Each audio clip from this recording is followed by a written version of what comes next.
Hey everyone, welcome back to my channel. आज इस video में हम बात करेंगे कि लेप्रोस्कोपी के बाद मेरे साथ क्या हुआ। मैंने आज से 2 साल पहले पैरा ओवेरियन सिस्ट के चलते लेप्रोस्कोपी सर्जरी कराई थी और उसका एक्सपीरियंस आप लोगों के साथ शेयर किया था। उस वीडियो को बनाने का मोटिव सिर्फ इतना ही था कि जो कोई भी उस बीमारी से लड़ रहा है उसकी हेल्प हो जाए। सबसे पहले मैं आप सबको बहुत बड़ा वाला थैंक यू बोलना चाहती हूँ, क्योंकि उस वीडियो के नीचे के कमेंट्स मुझे नहीं पता था कि इस वीडियो की लोगों को इतनी ज्यादा जरूरत होगी। लिटरली मैं आज भी जब कमेंट्स पढ़ती हूँ तो मेरा दिल भर आता है। सभी कमेंट्स करते हैं कि ये वीडियो से हमें बहुत हेल्प मिली, ये बहुत ही हेल्पफुल वीडियो है, और मैं पढ़ के खुश हो जाती हूँ कि चलो किसी को तो हेल्प मिली। लेकिन आप लोगों को उसके अकॉर्डिंग काफी ज्यादा क्वेश्चन है जिसका मैं रिप्लाई भी करती हूँ। मेरा इंस्टा भी डीएम से भरा पड़ा है, मैं सबके आंसर भी देती हूँ, लेकिन कुछ लोगों के काफी ज्यादा डाउट्स है, क्योंकि मैंने शॉर्ट्स के थ्रू अनाउंस किया था कि आई एम प्रेग्नेंट, लेकिन प्रॉपर लॉन्ग वीडियो बनाकर नहीं बता पाई थी। तो बेसिकली ये एक Q&A टाइप वीडियो होने वाला है जिसमें मैं आपके सारे क्वेश्चन का आंसर करूंगी। और लेप्रोस्कोपी के बाद मेरे साथ क्या हुआ, मैं माँ बनी या नहीं, सिस्ट पूरी तरह से निकल गई या फिर दोबारा आई, बहुत सारे क्वेश्चन हैं, मैंने लिख के रखे हैं। तो हो सकता है वीडियो थोड़ी सी लंबी हो जाए, क्योंकि मैं YouTube को टाइम नहीं दे पाती, उसके लिए आई एम सॉरी। लेकिन आप लोगों ने मुझे मजबूर कर दिया वीडियो बनाने के लिए, इतने ज्यादा कमेंट्स और message, so I am here. अगर आपने वो वाली वीडियो नहीं देखी तो पहले वो देख ले आई बटन पे क्लिक करके। तो काफी ज्यादा लोगों के क्वेश्चन है कि सर्जरी के बाद रेस्ट कितना किया जाए। तो मैं आपको बता दूं कि अगर आप नॉर्मल है तो हफ्ते 10 दिन में आप यूं खड़ी हो जाएगी, लेकिन लेप्रोस्कोपी बार बार नहीं कराते, एक बार कराते हैं, तो अच्छे से रेस्ट लीजिए। अगर मैं मेरी बात करूं तो मुझे 20 साल से थायराइड की प्रॉब्लम है, जिसके चलते मेरी इम्यूनिटी सिस्टम बहुत ही वीक है। अगर मैं बीमार हुई तो जल्दी रिकवर नहीं कर पाती। जब मुझे और मेरे हस्बैंड को कोरोना हुआ तो उनको ठीक होने में 1 हफ्ता लगा और मुझे 15 दिन लगे थे। हम दोनों ने सेम डाइट की, सेम रेस्ट किया, सेम दवाइयाँ खाई, फिर भी ऐसी ही है मेरी बॉडी। लेप्रो के बाद मुझे पूरा 1 महीना आराम करना पड़ा था, जबकि उतनी ज्यादा रेस्ट की कोई जरूरत नहीं है। लेकिन अगर आपको लगे कि आपको रेस्ट करना चाहिए तो आप रेस्ट करें, ये आपकी बॉडी और इम्यूनिटी सिस्टम पे डिपेंड है। लेकिन 15 दिन तो इनफ है। अगर आप वर्किंग वुमन है तो आप जल्दी अपना काम शुरू कर सकती है। स्टिचेस के ऊपर काफी क्वेश्चन है कि कितने स्टिचेस है, क्या वो पेन देते हैं, स्टिचेस के मार्क्स रह जाते हैं या चले जाते हैं। मेरी बात करूँ तो मुझे 3 स्टिच लगे थे। मुझे राइट साइड पे सिस्ट थी, जिसके चलते लेफ्ट साइड पे 2 स्टिच और नाभि के पास 1 स्टिच था। देखिए, लेप्रोस्कोपी में मिनिमम 3 स्टिच लगते हैं और मैक्सिमम 5। अगर दोनों साइड सिस्ट है तो 5 स्टिच लगेंगे, और अगर सिर्फ ट्यूब क्लीन कराएंगे तो 1 ही स्टिच लगेगा। और अगर स्टिच के मार्क्स की बात की जाए कि स्टिच के मार्क्स रह जाते हैं या फिर चले जाते हैं, देखिए स्टिच के निशान 6 से 8 महीने में बिल्कुल गायब हो जाते हैं। लेकिन यहाँ पर अगर मेरी बात की जाए तो मुझे आज भी स्टिच के निशान है, लेप्रोस्कोपी के 2 साल के बाद भी, क्योंकि लेप्रोस्कोपी के 3 महीने बाद मुझे प्रेगनेंसी कंसीव हुई थी, तो उसके निशान और गहरे हो गए और पूरी प्रेगनेंसी में और ज्यादा गहरे हुए। लेकिन देखने में उतने भी गंदे नहीं लगते, लेकिन हाँ, पता चल जाता है कि कोई निशान है। हाँ, मार्केट में काफी ट्यूब्स और मेडिसिन अवेलेबल है जिससे आप इसे हटा सकते हैं, लेकिन मुझे उससे कोई प्रॉब्लम नहीं है, इसके लिए मैंने उस बारे में कभी नहीं सोचा। लेकिन अगर आपको चाहिए तो आप ले सकते हैं स्किन के डॉक्टर से मिलके। अब बात आई स्टिचेस के पेन की, तो देखिए पेन सिर्फ 1 ही हफ्ता होता है और डॉक्टर हमें पावरफुल पेन किलर्स देते हैं, तो हमें पेन नहीं होता। अगर आप कोई वजन उठाए या फिर कोई हैवी काम करे तो हो सकता है आपको थोड़ा सा दर्द हो, लेकिन नॉर्मली पेन नहीं होना चाहिए। अगर आपको पेन हो रहा है तो आप डॉक्टर से मिल लीजिए। उसके बाद डाइट के ऊपर काफी ज्यादा क्वेश्चन है कि क्या डाइट लेनी चाहिए, क्या खाना चाहिए। देखिए, आप घर का बना सब कुछ खा सकते हैं, दाल चावल रोटी सब्जी सब कुछ। उसके साथ आप फ्रूट्स खाए, सलाद खाए, ड्राई फ्रूट्स खाए, फ्रूट जूस ले, स्प्राउट्स खाए। जंक फूड, बाहर का खाना, तला हुआ मसालेदार खाना मत खाए, बस इतना ही ख्याल रखना है। पीरियड्स के ऊपर काफी क्वेश्चन है, तो जिस दिन आपकी सर्जरी होगी उसी दिन आपके पीरियड स्टार्ट हो जाएंगे, वो ही आपका नया पीरियड डेट होने वाला है। और अगर नहीं स्टार्ट हुए तो 1 हफ्ते में हो जाएंगे, और अगले पीरियड जैसे आपकी रेगुलर साइकिल है वैसी ही रहेगी, उसमें कुछ खास चेंजेस नहीं होंगे। ऊपर से वो और ज्यादा रेगुलर हो जाएंगी, क्योंकि जो कोई भी दिक्कत या सिस्ट थी उसे तो हमने निकाल दिया होगा। इन शॉर्ट, आपकी रिप्रोडक्टिव सिस्टम काफी अच्छे से काम करने लगेगी। तो अगर आपको प्रेगनेंसी कंसीव नहीं हो रही तो लेप्रो के बाद आपको हो जाएगी, नो वरी।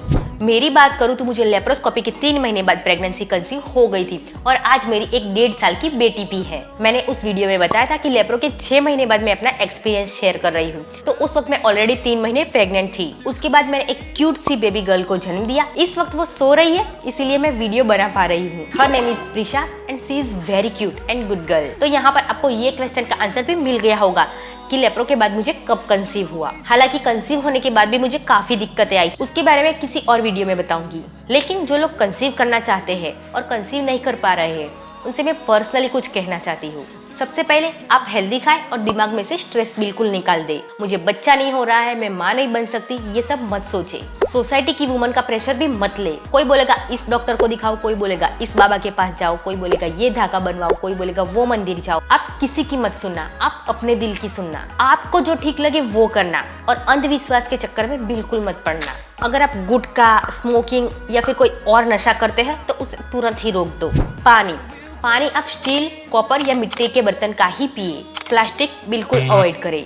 बर्तन भी स्टील के ही यूज करें, एल्यूमिनियम और नॉन स्टिक ना यूज करें। देखिए, हमें लगता है कि इन सब से क्या ही फर्क पड़ेगा, लेकिन इन सब से हमारे हार्मोन पर असर पड़ता है और रिप्रोडक्टिव सिस्टम पर भी असर पड़ता है। हेल्दी लाइफस्टाइल अपनाएं, टाइम से खाएं, टाइम से सोए, टाइम से उठे, वॉकिंग करें, एक्सरसाइज करें, योगा करें, जितना हो सके उतना करें और खुली हवा में वॉकिंग करने जाएं, इससे अच्छा फील होगा। उसके बाद आपको फर्टाइल डेज में रिलेशन बनाने से जल्दी रिजल्ट मिलेगा। बहुत सारी पीरियड ट्रैकर ऐप आती है, मैं माया ऐप यूज करती हूँ। खैर, मैं तो शादी से पहले ही यूज करती थी पीरियड डेट याद रखने के लिए, लेकिन एप्स में आपके फर्टाइल डेज बताते हैं जिसमें हमें रिलेशन बनाना ही है, तो आप ये भी ट्राई कर सकते हैं। और यूट्यूब पे आपको कई सारी वीडियोस मिल जाएगी जिसमें काफी अच्छी टिप्स बताते हैं। एक चैनल है जिसका नाम है डॉक्टर सुप्रिया पुराणिक, वो काफी ज्यादा सही इन्फॉर्मेशन देते हैं। खासकर जो गृहिणी है, जो सिर्फ घर का काम करती है और कोई जॉब या बिजनेस नहीं करती है, मैं उनसे भी कुछ कहना चाहती हूँ। अगर आप अच्छी पढ़ी लिखी है तो कोई ना कोई जॉब स्टार्ट करें, क्योंकि उससे आपका माइंड डाइवर्ट होगा और अच्छा इम्पैक्ट पड़ेगा। अगर टाइम नहीं मिल रहा तो पार्ट टाइम करें, लेकिन करें। अगर आप ये सोच रहे हैं कि एक बार बच्चा हो जाए उसके बाद जॉब करूंगी, तो आप बिल्कुल गलत है। बच्चा होने के बाद आपको बिल्कुल भी टाइम नहीं मिलेगा। जो कुछ करना है अभी करना। अगर पीटीसी या बीएड किया हुआ है तो कोई ना कोई स्कूल या कॉलेज में आपको जॉब मिल ही जाएगा। अगर घर वाले अलाउ नहीं कर रहे हैं तो आप घर पे बच्चों को ट्यूशन भी दे सकती है। अगर आपको डांस या फिर कुछ और आता है तो आप बच्चों को वो भी सिखा सकती है। वो भी नहीं कर सकती तो आप DIY कर सकते हैं। मुझे DIY पर्सनली बहुत पसंद है और मैं बहुत सारे DIYs करती थी। जब आप अपने हाथों से कुछ बनाते हैं तो उसकी खुशी ही अलग होती है। मैंने बहुत सारे DIYs बनाए हैं, फ्लोरल, ज्वेलरी, बैंगल्स और कुछ ना कुछ मैं बनाती रहती थी। इनफैक्ट मैंने बेबी शॉवर में जो ज्वेलरी पहनी थी वो भी मैंने खुद से बनाई थी। आजकल लिपन आर्ट का काफी ट्रेंड है, आप मैक्रेमे आर्ट भी बना सकती है। जो भी आपकी हॉबी हो आप कर सकते हैं।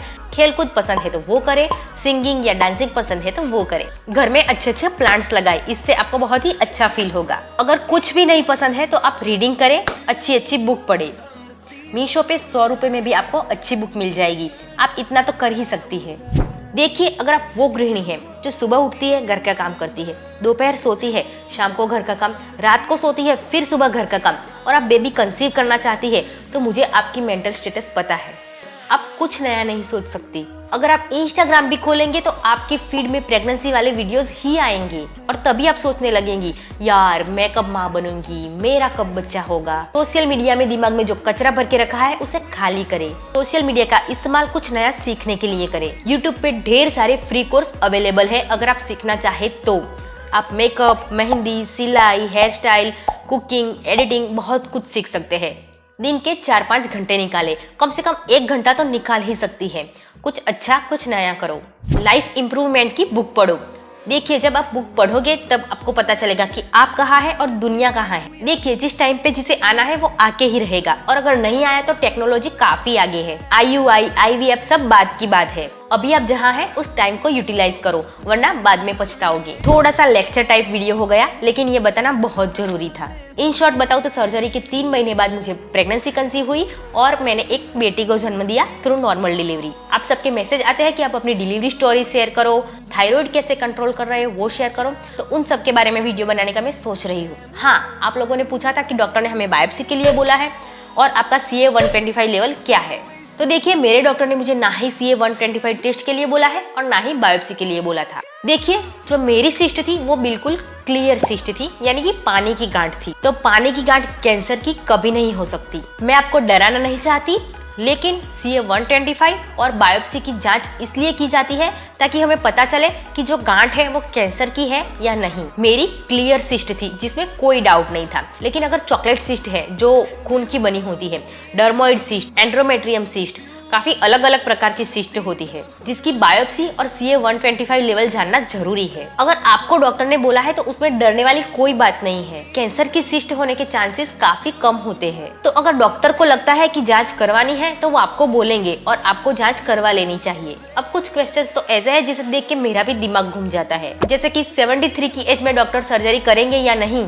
देखिए, अब वो तो डॉक्टर ही बता पाएंगे उनको देखकर, क्योंकि वो 73 की एज में कितने फिट है और कितने नहीं वो तो मुझे कैसे पता होगा। फिर क्वेश्चन था ब्लीडिंग के ऊपर कि मैम मेरी वाइफ को सर्जरी के 1 महीने बाद भी ब्लीडिंग हो रहा है, क्या करूँ। देखिए, अब तुरंत ही डॉक्टर के पास जाए। डॉक्टर उन्हें ब्लीडिंग बंद करने की दवाई देंगे, तभी ब्लीडिंग बंद होगा, क्योंकि कुछ ना कुछ दिक्कत के चलते इतनी ज्यादा ब्लीडिंग हो रही होगी। देखिए, सर्जरी के बाद भी पीरियड में जितना ब्लीडिंग होता है उतना ही ब्लीडिंग होगा। 1 महीना ब्लीडिंग होना कोई छोटी बात नहीं है, इतना ज्यादा वेट नहीं करना चाहिए। और कोई पूछ रहा था कि आप थायराइड के लिए कौन सी मेडिसिन लेते हैं। देखिए, मैं ऐसे आपको दवाई नहीं बता सकती। आपका थायराइड लेवल अलग है, मेरा थायराइड लेवल अलग है, ऐसे हम किसी की दवाई कॉपी नहीं कर सकते। देखिए, कुछ लोग पूछते हैं कि मैम मेरी इस ओवरी में इतनी सिस्ट है, इस ओवरी में इतनी सिस्ट है, डॉक्टर सर्जरी के लिए बोल रहे हैं तो मैं क्या करूं।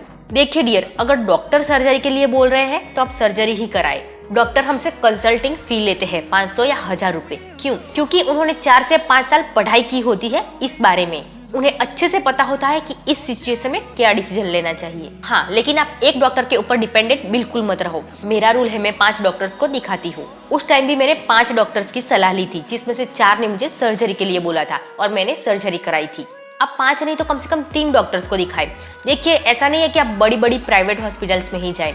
बड़े शहरों में जो गवर्नमेंट हॉस्पिटल है उसमें आपको स्पेशलिस्ट डॉक्टर मिल जाते हैं, आप उनसे सलाह मशवरा ले सकती है। क्योंकि प्राइवेट हॉस्पिटल में कभी कभी डॉक्टर्स पैसों की लालच में अननेसेसरी सर्जरी कर देते हैं, तो उनसे सावधान रहे। और आप मेरी या किसी और यूट्यूबर्स की बात सुन के अपने लाइफ के डिसीजन कभी मत लेना, क्योंकि मैं कोई गायनेक डॉक्टर या सर्जन नहीं हूँ। मुझे उतना भी ज्यादा नॉलेज नहीं है इस बारे में। मैंने आपके साथ सिर्फ अपना एक्सपीरियंस शेयर किया था अपनी लेप्रोस्कोपी सर्जरी का, कि लेप्रोस्कोपी एक हवा नहीं है, सिंपल प्रोसीजर है। अगर डॉक्टर बोल रहे हैं तो करा लेनी चाहिए, कोई डरने की बात नहीं है। That's it. तो आज के लिए बस इतना ही। अगर आपका कोई क्वेश्चन है तो बेझिझक कमेंट करें, मैं आंसर करूंगी। वीडियो कैसी लगी वो जरूर बताना, और वीडियो को लाइक करें, चैनल को सब्सक्राइब करें। और हाँ, पॉजिटिव रहे, खुश रहे, सब ठीक हो जाएगा।